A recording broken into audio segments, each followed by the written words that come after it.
ಶಿಡ್ಲಘಟ್ಟ ನಗರದ ಪತ್ರಕರ್ತರ ಭವನದಲ್ಲಿ ಸೋಮವಾರ ನಡೆದ ಸುದ್ದಿಗೋಷ್ಠಿಯಲ್ಲಿ ಮಾತನಾಡಿದ ತಾಲೂಕು ಬ್ರಾಹ್ಮಣ ಸಂಘದ ಅಧ್ಯಕ್ಷ ಎಎಸ್ ರವಿ, ಬ್ರಾಹ್ಮಣ ಸಮುದಾಯದಲ್ಲಿ ನಾವು ಈವರೆಗೂ ಕಂಡರಿಯದ ಕ್ರಿಶ್ಚಿಯನ್ ಬ್ರಾಹ್ಮಣ, ಒಕ್ಕಲಿಗ ಬ್ರಾಹ್ಮಣ, ಕುರುಬ ಬ್ರಾಹ್ಮಣ ಎಂದು ಸಮೀಕ್ಷೆಯ ಕಾಲಂನಲ್ಲಿ ಸೇರಿಸುತ್ತಿರುವುದು ನಮಗೆಲ್ಲರಿಗೂ ನೋವುಂಟು ಮಾಡಿದೆ.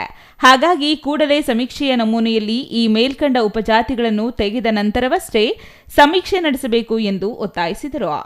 ರಾಜ್ಯಾದ್ಯಂತ ಏಕಕಾಲದಲ್ಲಿ ನಡೆಯುತ್ತಿರುವ ಈ ಸಮೀಕ್ಷೆಯಲ್ಲಿ ಸಮುದಾಯದವರು ಧರ್ಮದ ಕಾಲಂನಲ್ಲಿ ಹಿಂದೂ ಎಂದು, ಜಾತಿ ಕಾಲಂನಲ್ಲಿ ಬ್ರಾಹ್ಮಣ ಎಂದಲೂ ನಮೂದಿಸಬೇಕು ಎಂದು ಮನವಿ ಮಾಡಿದರು.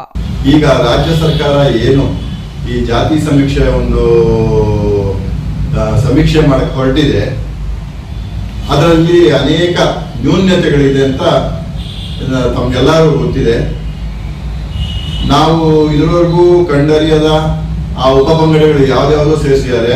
ಕ್ರಿಶ್ಚಿಯನ್ ಬ್ರಾಹ್ಮಣ, ಮುಸ್ಲಿಂ ಬ್ರಾಹ್ಮಣ, ಒಕ್ಕಲಿಗ ಬ್ರಾಹ್ಮಣ, ಕುರುಬ ಬ್ರಾಹ್ಮಣ, ಈ ಥರ ಅನೇಕ ಪಂಗಡಗಳನ್ನು ಸೇರಿಸಿರೋದ್ರಿಂದ ಅದು ಬಹಳಷ್ಟು ಎಲ್ಲರಿಗೂ ಘಾಸಿ ಉಂಟು ಮಾಡಿದೆ.